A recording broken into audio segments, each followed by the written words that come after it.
सर्वेभ्यो नमो नमः। कक्षा में उपस्थित सभी सदस्यों का आदर सहित यथोचित स्वागत एवं अभिवादन भी।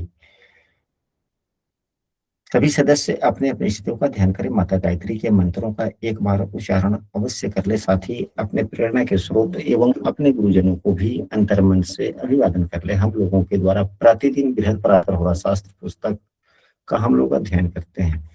आज की कक्षा में हम लोग बृहत्पराशर होरा शास्त्र जो हमारे पास में है उसके पृष्ठ संख्या 115 के श्लोक संख्या 16 से आगे हम लोग अध्ययन करने का प्रयास करेंगे। यह जो है यह जैमिनी ज्योतिष के अंतर्गत आता है। हम सबों को सभी विद्याएं कुछ ना कुछ अवश्य सीखना चाहिए, समझने का प्रयास करना चाहिए। यदि पुस्तक है, पुस्तक में दिया गया है तो बातों को समझने का प्रयास अवश्य करना चाहिए। अब यहाँ पर 16वें श्लोक के भावार्थ में लिखा जा रहा है कि यदि आत्मकारक शुभग्रह के अंश में व शुभग्रह की राशि में हो तो जातक धनी होता है, एवं आत्मकारकांश में अथवा लग्नांश में शुभग्रह हो तो निश्चय ही राजा होता है। इसको हम लोग कैसे समझें? पुनः इसको दोबारा पढ़ते हैं। यहाँ पर लिखा गया है कि यदि आत्मकारक ग्रह शुभग्रह के अंश में, तो पहले इसको समझते हैं। तो आइए चलते हैं, हम लोग कुंडली पर समझने का प्रयास करते हैं। यहाँ पर एक कुंडली दी गई है, हम लोग इसी कुंडली के सहारे समझने का प्रयास करेंगे। तो आत्मकारक ग्रह कौन होता है? तो जो ग्रह का अंश सबसे अधिक होता है वह आत्मकारक ग्रह होता है। इस उदाहरण कुंडली में शुक्रदेव आत्मकारक ग्रह हैं। शुक्रदेव आत्मकारक ग्रह हैं। कारकांश कुंडली जो बनती है वह आत्मकारक ग्रह नवमांश में जिस राशि में होते हैं उसी राशि को लग्न मान लिया जाता है और ग्रहों को लग्न कुंडली की स्थिति के अनुसार लिख दिया जाता है। अब 3 नंबर की राशि में लग्न कुंडली में कोई ग्रह नहीं है, 4 नंबर की राशि में कोई ग्रह नहीं है, 5 नंबर की राशि में मंगल देव है, मंगल देव लिख लेंगे। 6 नंबर की राशि में कोई ग्रह नहीं है, 7 नंबर की राशि में शनि देव है, लिख लीजिए। 8 नंबर की राशि में राहु देव है, 9 नंबर की राशि में कोई ग्रह नहीं है, 10 नंबर की राशि में सूर्य बुध है, सूर्य बुध लिख लेंगे। 11 नंबर की राशि में यानी कुंभ राशि में शुक्रदेव हैं, शुक्रदेव लिख लेंगे। मीन राशि में कोई ग्रह नहीं है, मेष राशि में देव गुरु बृहस्पति हैं, लिख लेंगे। वृषभ राशि में चंद्रमा एवं केतु है, लिख लेंगे। यह कारकांश कुंडली बन गई। अब यहाँ पुनः पुस्तक में क्या दिया जा रहा है? तो आत्मकारक ग्रह शुभग्रह के अंश में हो तो अंश क्या होता है? अंश का मतलब यह है कि क्या वह ग्रह नवमांश में किस राशि में है, शुभग्रह की राशि में है या पापग्रह की राशि में है। आत्मकारक ग्रह शुभग्रह के अंश में। तो इस उदाहरण कुंडली में आत्मकारक ग्रह, तो उसके लिए स्वांश कुंडली देखेंगे। उसके लिए क्या देखेंगे? स्वांश कुंडली। स्वांश कुंडली कैसे बनाते हैं? तो लग्न की राशि जो होती है वही होती है। जो आत्मकारक ग्रह जिस राशि में होते हैं उसी राशि को लग्न बना लिया जाता है। तो यहाँ पर 3 नंबर का लग्न हो जाएगा। 4, 5, 6, 7, 8, 9, 10, 11, 12, 1, 2। हम लोग ग्रहों को लिख लेते हैं। शुक्र चंद्रमा केतु, शुक्र चंद्रमा केतु, सूर्य एवं गुरु, सूर्य एवं गुरु।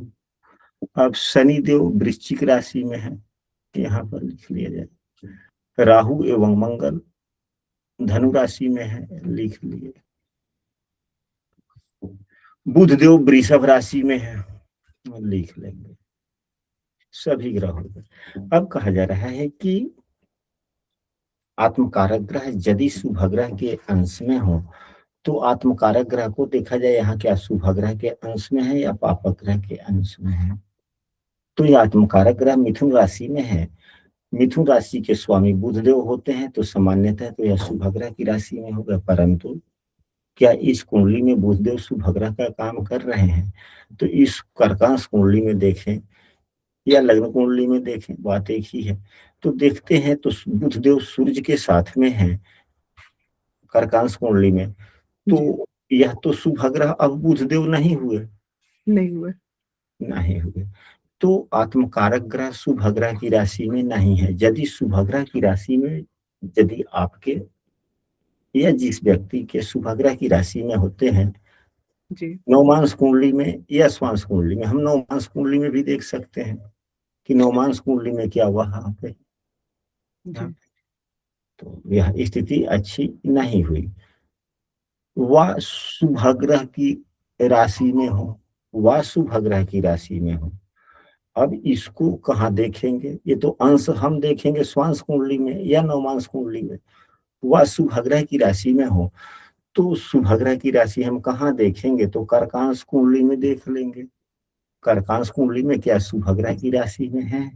तो नहीं है, यह नैसर्गिक पापग्रह की राशि में है।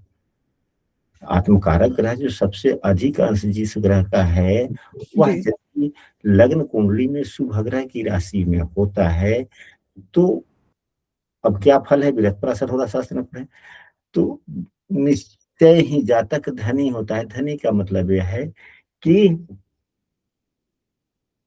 संपन्न होता है। तो यहाँ पर यह स्थिति नहीं दिखी। नहीं बन रही है। जी, अब यहाँ पर दो सूत्र हम लोगों ने पढ़ा, अब इसके बाद में और पढ़ते हैं। एवं आत्मकारकांश में अथवा लग्नांश में शुभग्रह हो तो निश्चय ही राजा होता है।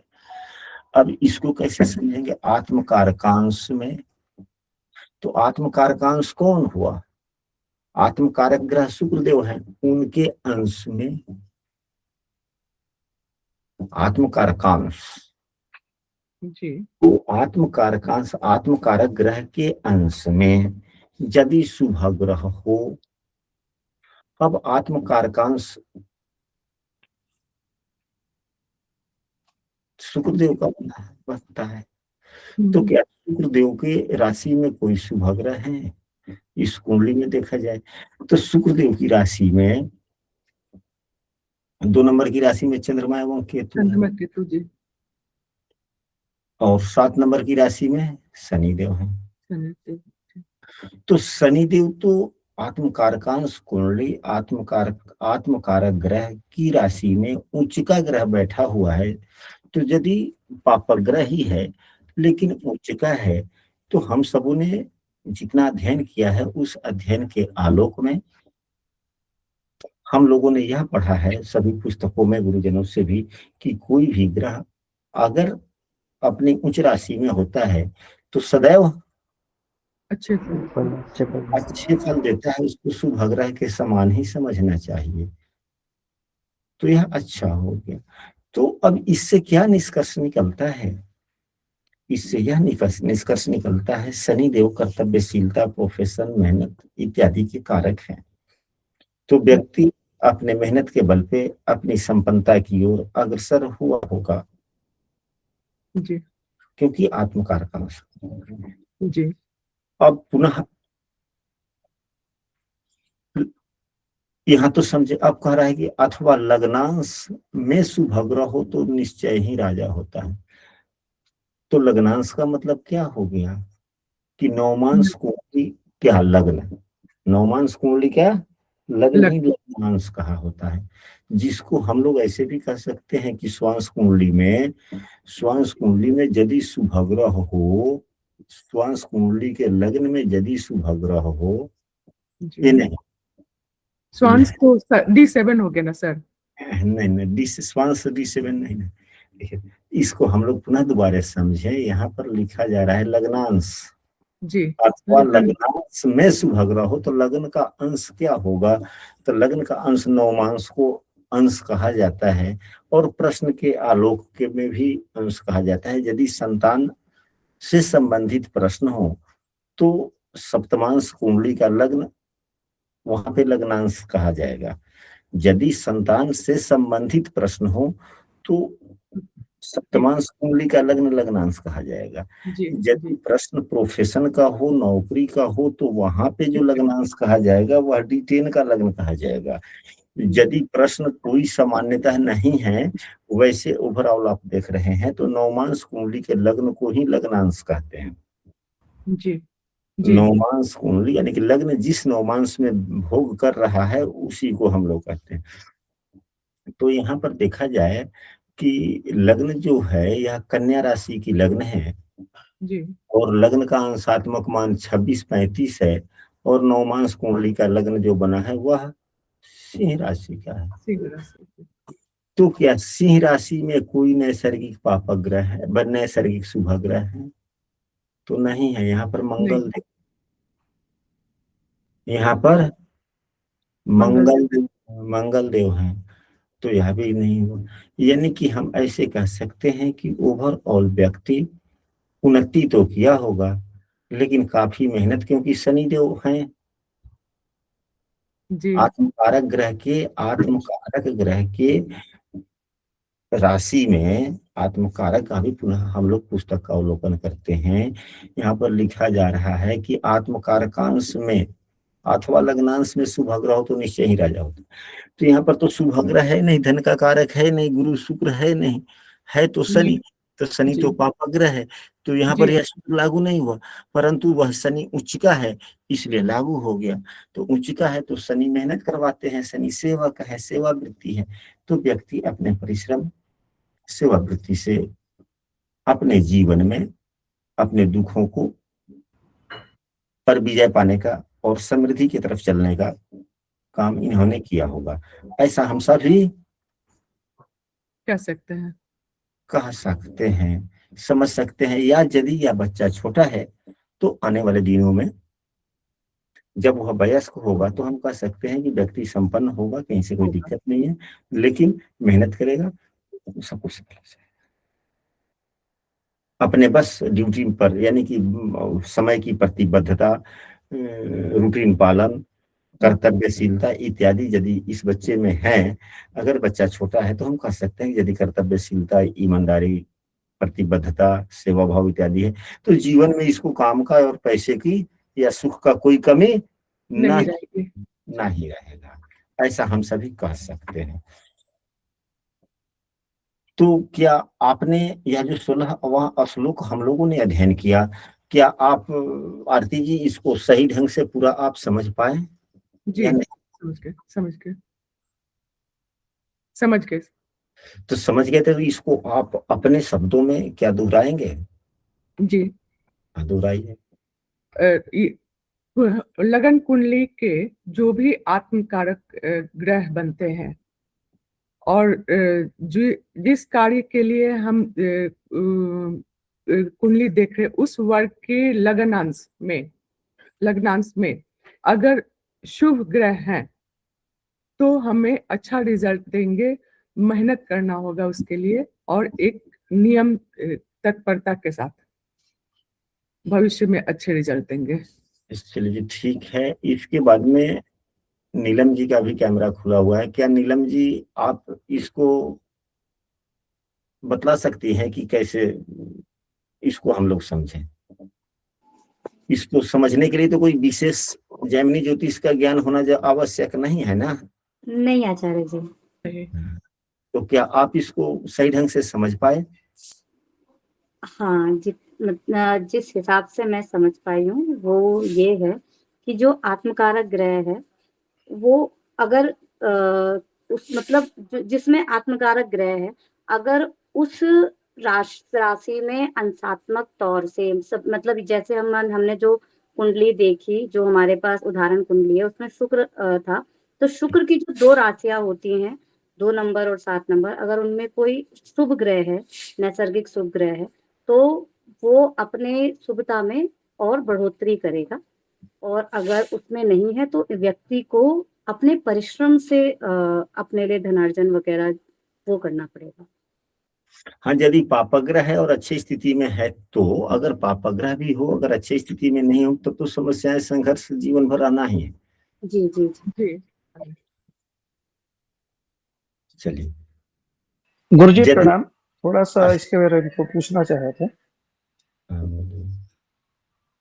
ये लग्नांश थोड़ा मैं नहीं समझ पाया, इसको थोड़ा बता दीजिए। लग्नांश का मतलब यह होता है कि लग्न का। मैं एक्सप्लेन कर दूं सर? हाँ हाँ जी, हाँ जी, कीजिए। लग्नांश यहाँ जो स्टैंजा है या पैराग्राफ है, उस पैराग्राफ के अनुसार से सर बता रहे हैं कि लग्नांश हमारे, मान लीजिए हमारी नौकरी का देखना है, तो नौकरी का 10म भाव होता है। 10म भाव यानी दशमांश। तो दशमांश की कुंडली में जो लगन है बन रहा है, वो लग्नांश, उस नौकरी के लिए वो लग्नांश कहा जा रहा है इस पैराग्राफ के अनुसार से। नहीं, थोड़ा इसको मैं क्या बोल रहा था, प्रैक्टिकल करके बताएं तो मेरे को थोड़ा ज्यादा समझ में आए। लग्नांश हो जैसे कि नवमांश कुंडली में लग्नांश उसको कह रहे हैं कि लग्न कुंडली को लग्नांश कर रहे हैं, उसको मैं समझ नहीं पा रहा हूँ। बोलने से ज्यादा समझ में नहीं आता, प्रैक्टिकल करके बताने से उसमें ज्यादा समझ आ पाएगा मेरे। ठीक है, ठीक है। यहाँ जो पैराग्राफ है, ये पैराग्राफ कह रहा है कि जो हमारा कार्य के अनुसार जो लगन बन रहा है, जिस भाव का लगन कुंडली बन रहा है, कार्य के अनुसार, भाव अनुसार, ये पर्टिकुलर पैराग्राफ ये कह रहा है। लेकिन लग्नांश हमारा लगन कुंडली का, लगन का जो D9 बनता है, वो लग्नांश बनता है। तो सर आप क्लियर? जी, हम क्लियर कर देते हैं दोबारा। लग्नांश का मतलब यह हुआ कि यदि आप सामान्य रूप से कुंडली देख रहे हैं जीवन के हर क्षेत्रों के लिए, तो लग्न जिस नवमांश में होता है वही उसी को लग्नांश कहा जाता है। लग्न यहाँ पर 26-35 डिग्री का है, तो यह कन्या राशि का 26-35 यानी कि 8वां नवमांश हुआ। तो वही 8वां नवमांश जो हुआ वही लग्नांश कहा जाएगा। तो 8वां नवमांश कन्या राशि का कौन होता है मालूम है? तो यदि नहीं ज्ञात है तो इसके कई सूत्र हैं। तो अब कन्या राशि से पहले 5 राशि समाप्त हो चुकी है, तो एक राशि में 9 नवमांश होते हैं। तो 9 नवमांश तो यहाँ तक मतलब कि 5 बार 9 नवमांश समाप्त हो गया। तो हम लोग ऐसे कर सकते हैं 9 गुने 5 यानी कि यहाँ तक का नवमांश हो गया, और यह 8वें नवमांश में है तो +8, तो 9 × 5 = 45 और 8 53, यह 53वां नवमांश में है। लग्न 53वां नवमांश में हो गया। चूंकि राशियां 12 ही होती है, तो अब हम 53 से 12 के गुणक को कम कर लेंगे, तब 12 चौक 48, 48 कम हो गया। तो 5 नंबर की जो राशि हुआ वह लग्नांश हो गया। या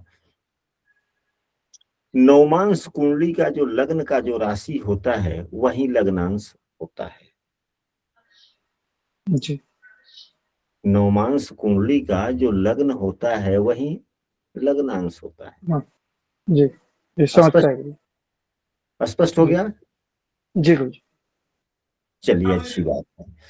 तो अभी हम लोगों ने जिस श्लोक को पढ़ा, यह श्लोक जीवन के हर क्षेत्र पर लागू होता है।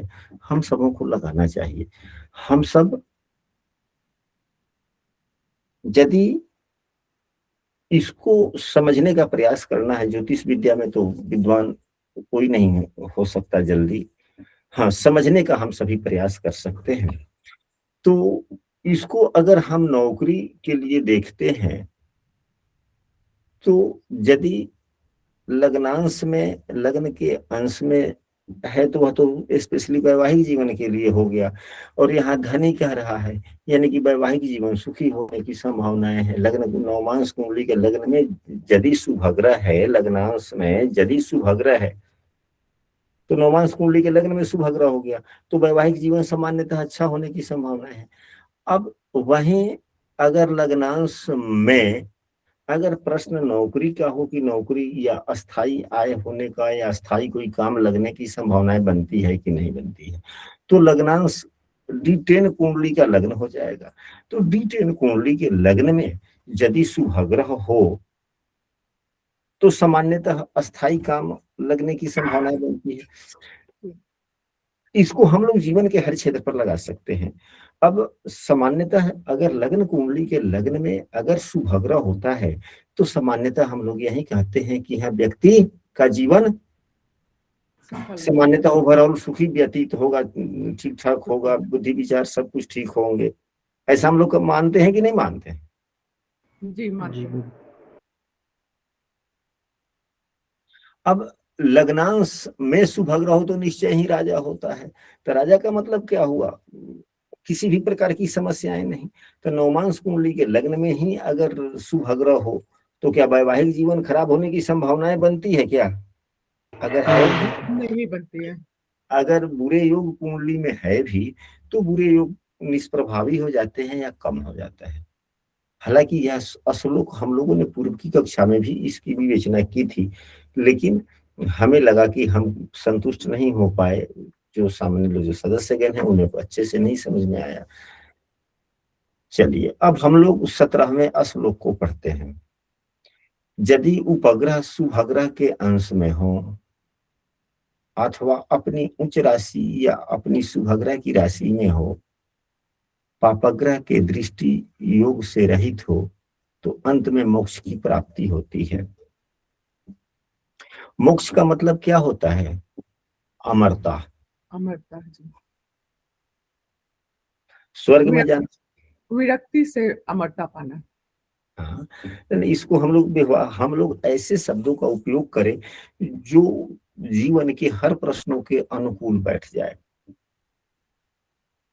मोक्ष किसको मिलता है? मोक्ष का मतलब स्वर्ग को जाना है। तो मोक्ष किसको मिलता है? तो जिसमें सदाचारिता हो गया, जिसके पास में किसी भी प्रकार के पाप नहीं है, यदि पाप हो अगर उसने अपने जीवन में किए हैं तो उसका पूर्ण सही ढंग से प्रायश्चित कर लिया हो, पारदर्शी स्वभाव हो, ईश भक्ति हो, दया की भावना हो, वही व्यक्ति मोक्ष पाएगा ना। जी। अगर क्रूरता है, मन में बदले की भावना है तो क्या मोक्ष मिलेगी? नहीं संभव है। नहीं मिलेगी। अब यहाँ पर देखा जाए कि यहाँ पर उपग्रह लिखा गया है, इस शब्द को पढ़े, उपग्रह लिखा हुआ है और ऊपर में भी आत्मकारक लिखा गया है और नीचे भी आत्मकारक ही लिखा गया है। और यह आत्मकारक वाले चैप्टर में ही हम लोग पढ़ भी रहे हैं। तो यहाँ पर उपग्रह को हम लोग आत्मकारक समझ सकते हैं। जी। तो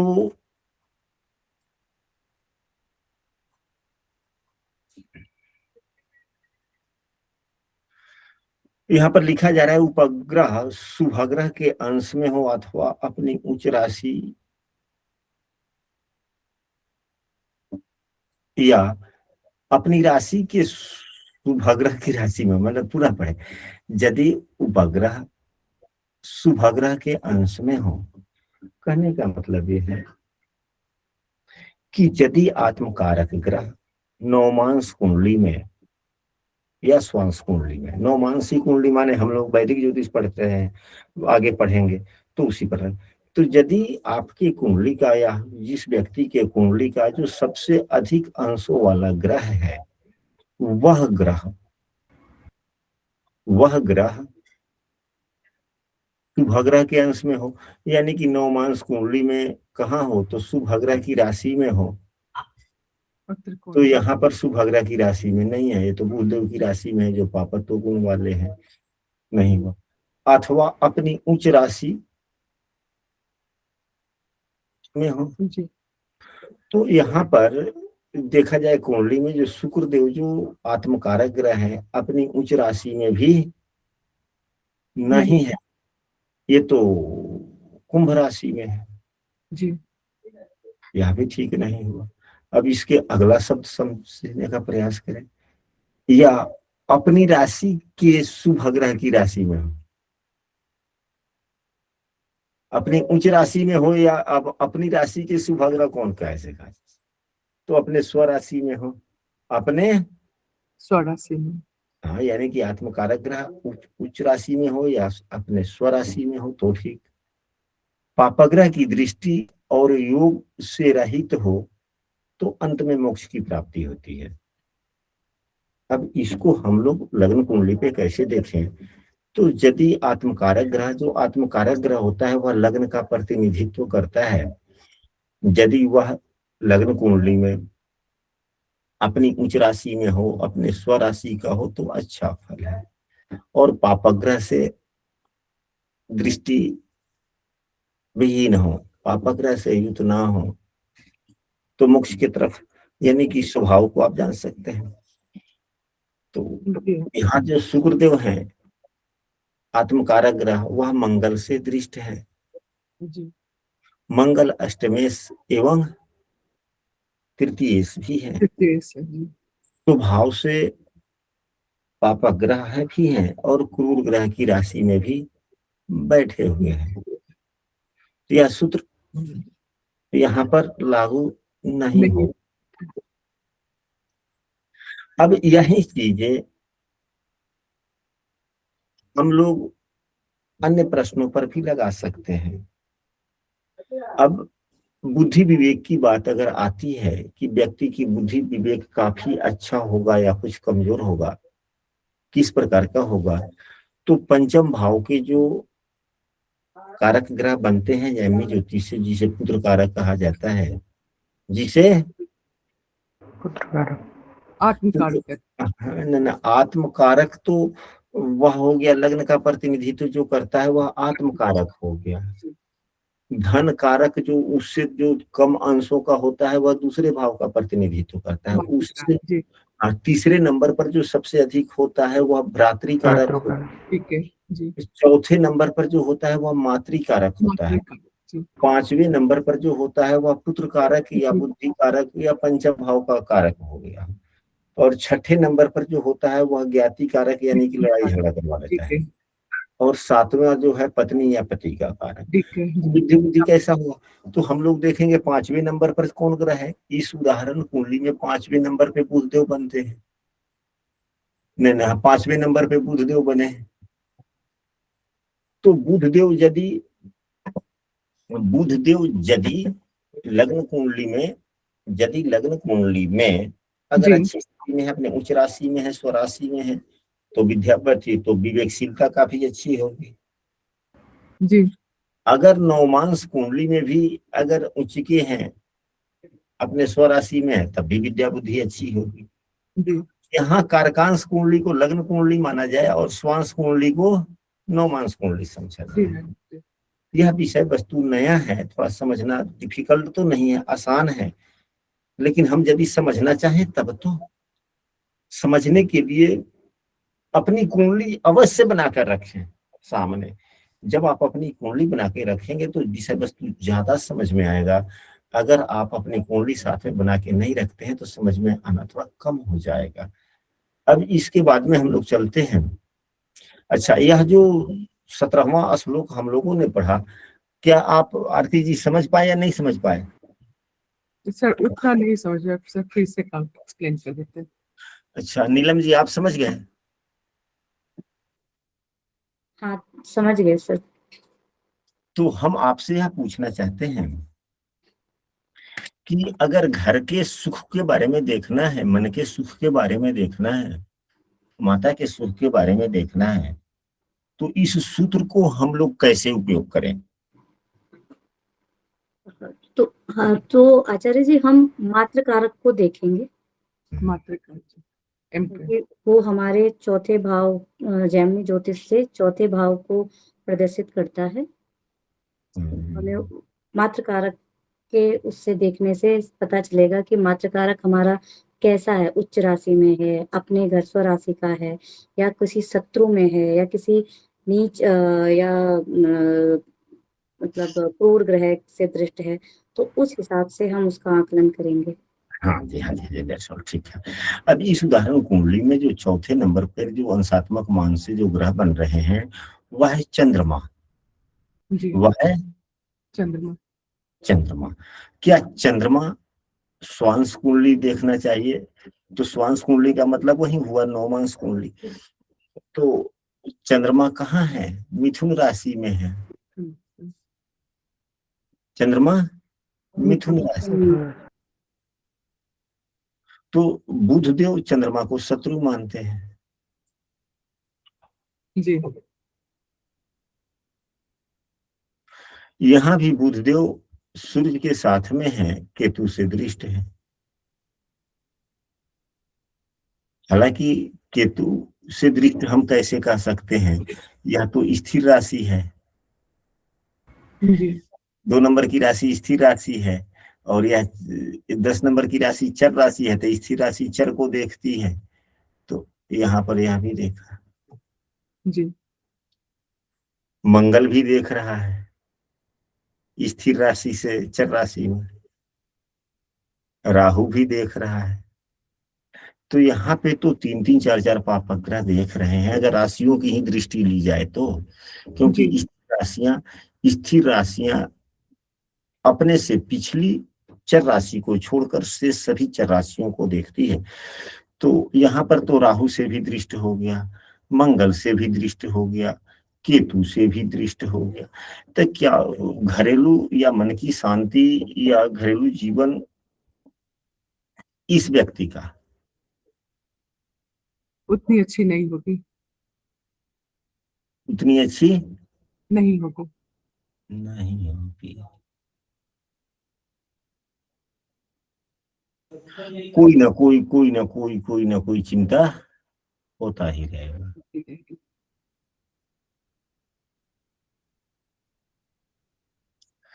चलिए, अब तो बातें स्पष्ट हुआ। जी अब हम लोग अगले श्लोक पे चलते हैं, जो 18वां श्लोक है। यहाँ पर दिया जा रहा है कि यदि आत्मकारक चंद्रमा शुक्र या भौम, यदि आत्मकारक चंद्रमा शुक्र या मंगल के खंड वर्ग में हो, तो पर स्त्री का सुख भोगने वाला होता है।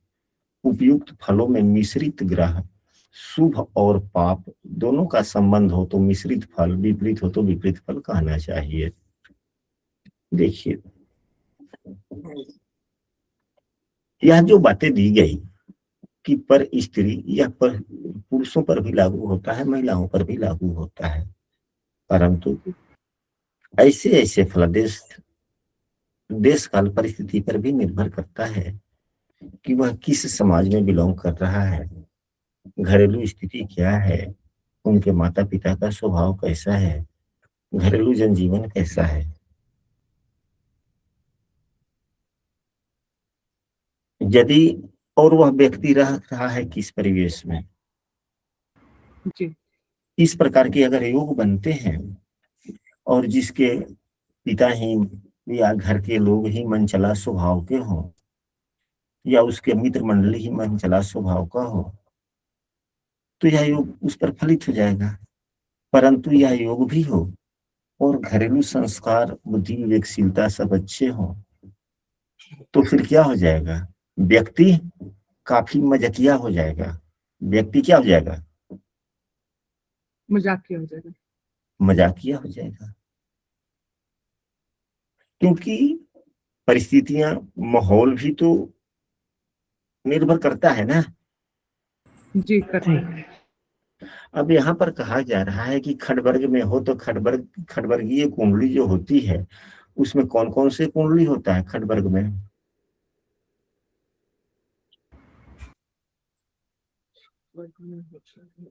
D24, D1, D9 और D12, D16 और D30।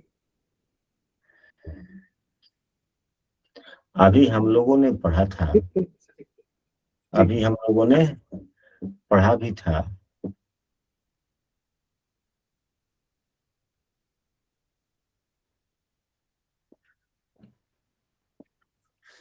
यानी कहने का मतलब खडवर्ग का मतलब यह हो जाता है जैसे कि लग्न कुंडली हुआ, होरा कुंडली हुआ 2, तीसरा दृष्कान कुंडली हुआ, चौथा नवमांस कुंडली हुआ, पांचवा 2 कुंडली और बोलिए आप। D12 और D30, द्वादशांश और त्रिशांश। अच्छा चलिए, योगी। तो इन अधिकांशतः कुंडलियों में आत्मकारक ग्रह कहाँ हो, तो जो सबसे अधिक अंशों के हैं वह क्या तो चंद्रमा की राशि में हो, या शुक्र की राशि में अधिकांशतः कुंडलियों में हो, या मंगल की राशि में हो, तो व्यक्ति मजाकिया ज्यादा होगा, या उस प्रकार की स्थिति बने। लेकिन अगर ये ग्रह लोग या देवगुरु बृहस्पति से वह दृष्ट है, तो फिर ऐसी स्थितियां नहीं बनती है। नहीं बनती है।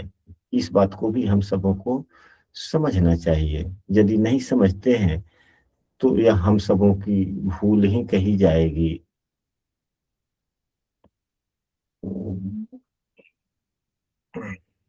चलिए, अब इसके बाद में अब नीचे जो दिया जा रहा है, कहा जा रहा है कि कारकांश स्थित ग्रहणांग फलम।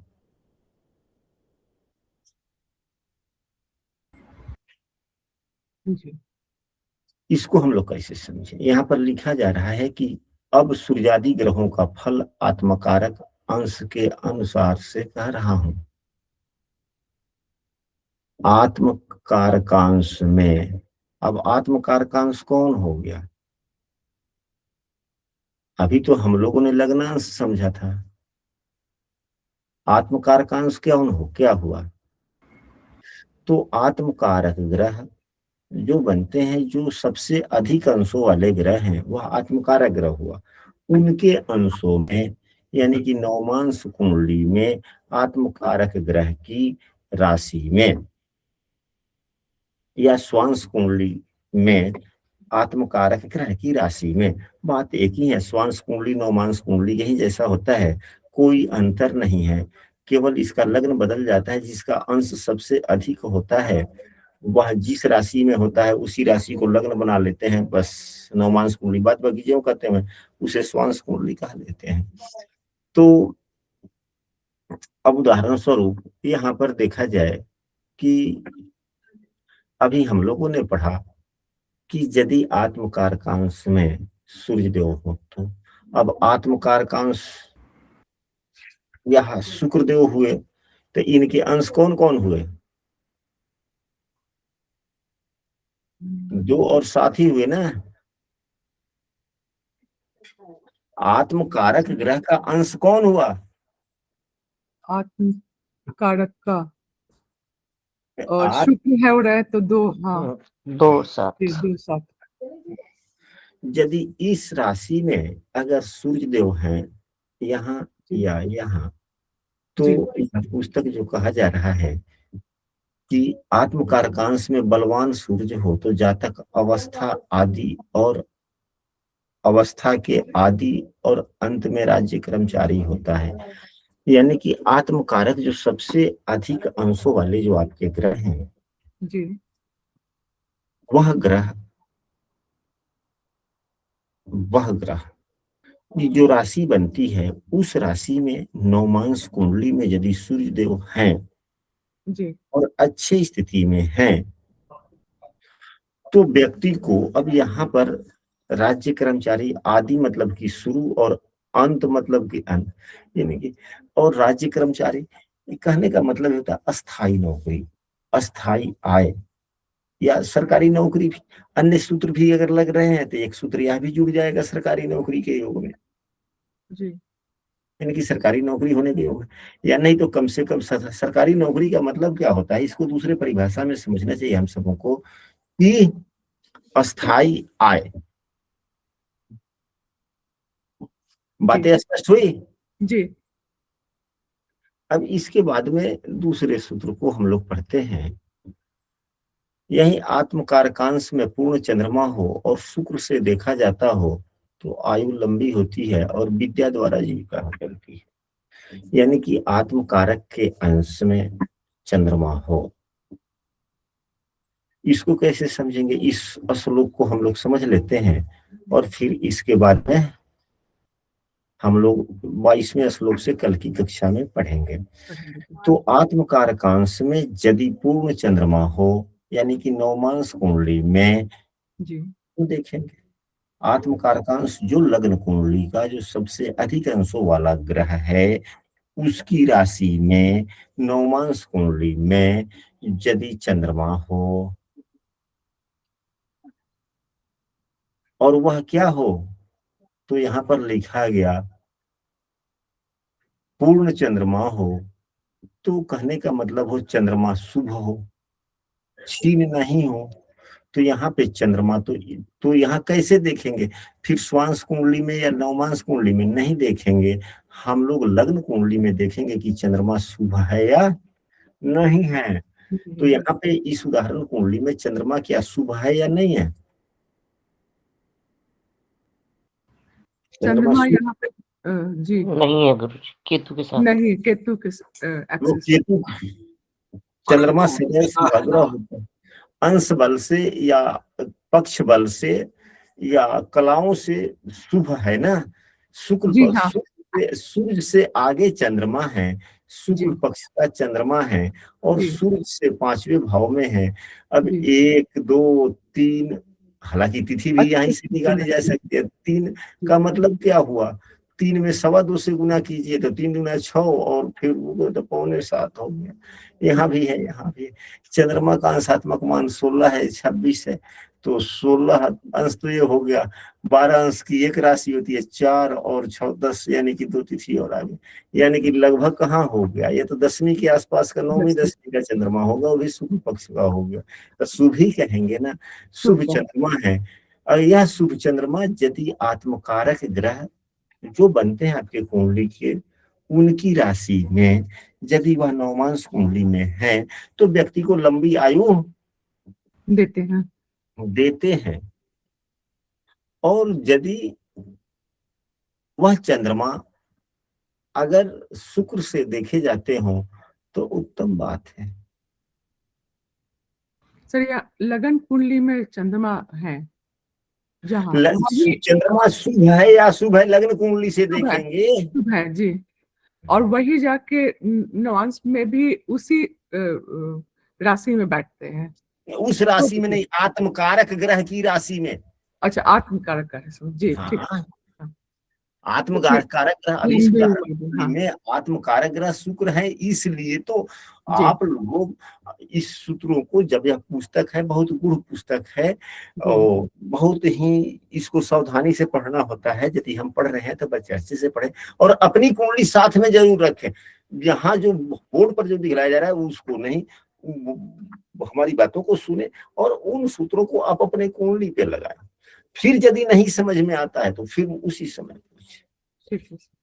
और हम आज की कक्षा यहीं पे समाप्त करते हैं और कल की कक्षा पुनः यहीं से 21वें श्लोक से हम लोग पुनरावृत्ति करते हुए आगे पढ़ने का प्रयास करेंगे। कक्षा कैसी हुई, क्या किस प्रकार से जो कक्षा का संचालन किया गया, क्या उत्तम लगी, समूह में जरूर आप लोग लिखेंगे।